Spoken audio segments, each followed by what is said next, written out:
Hey guys, and welcome back to another video, and in today's video I'm going to be giving my initial thoughts on the beta and my overall review for the beta so far, as I am recording this after the first 2 weekends. And the reason why I'm doing this before the last weekend is because I just want to enjoy the game itself on that last weekend. So I'm giving my review now, so the developers might watch this and take any feedback that I do give out in today's video. So I'm going to start out with what I enjoyed most in the beta whilst playing it. I think the number one thing that stood out to me most was the unique gameplay, as when I first played the A-Day mission during that first weekend, I was completely surprised with how unique the gameplay felt. However, this also turned into a con, which I will explain later as well. I also really enjoyed the variety of missions and how different each character is. For example, my Black Widow plays completely different to my friend's Black Widow, and my Hulk will play differently to my friend's Hulk. It's very good that you can customise your hero to the way you want it to. And also the variety of missions that are drop zones, war zones, hero missions, the campaign missions, all really good variety of missions. However, some of the missions I wasn't a fan of due to the length of the missions themselves. So those are the main things that I took away from playing the first 2 weekends of the beta. In addition to this, my favourite hero from the 4 heroes we did get to play in the beta is probably Miss Marvel, which really surprised me because when I first played as her, I was completely surprised with how unique and fun her gameplay was. So I probably had the most fun with her, and then probably Hulk, then probably Black Widow, and then Iron Man was my least favourite, and I'll go into the why I think Iron Man was my least favourite in a little bit.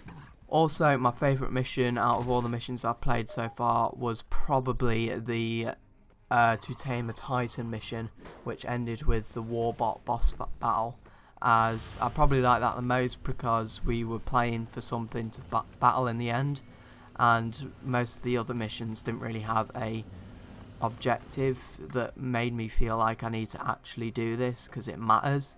It just felt like shoot and destroy this, go and capture this, blah blah blah.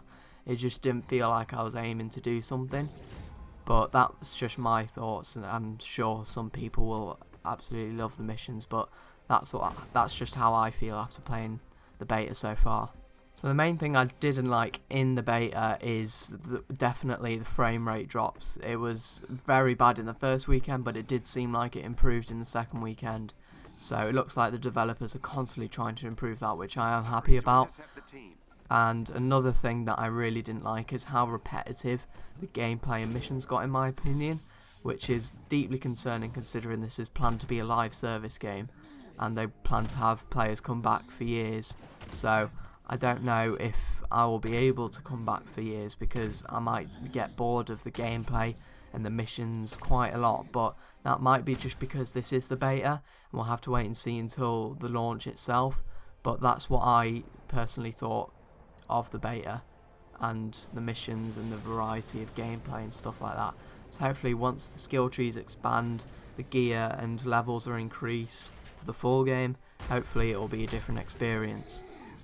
Also want to go into my least favourite mission types, which are probably the drop zones, purely because they are so incredibly short and it feels like their presence in the game is completely useless at this point. Obviously I've only played like 4 drop missions or however many it was in the beta, but hopefully they are a bit longer in the main game because I do prefer the longer missions that I've played in the beta. So overall, to summarise, I think that I did overall enjoy the beta experience so far. The only thing I am really concerned about are the frame rates and the gameplay itself, purely because I feel like I could get very bored of this game very quickly. But other than that, the campaign looks interesting. I look forward to playing the full campaign once the game comes out. I'm looking forward to playing as Thor and Captain America once the full game comes out, because I'm either going to main one of those two. And yeah, overall I'm still excited for the game, just a bit concerned about the variety of gameplay and making sure that players will come back for years to come, because that is what the game's plan is going to be in being a live service game. So hopefully these concerns are addressed by the time the game launches on September 4th. And be sure to like and subscribe for more Marvel's Avengers content, as I will be doing a lot of videos once that game releases. So thank you guys for watching again. I want to also thank you all for giving so much support over the past few weeks and days, as my videos have been doing very well recently. So I want to thank anybody who's new and anybody who's been watching the videos, because it really means a lot. So guys, thank you again, and I'll hopefully see you in my next video. Stay safe and see you next time.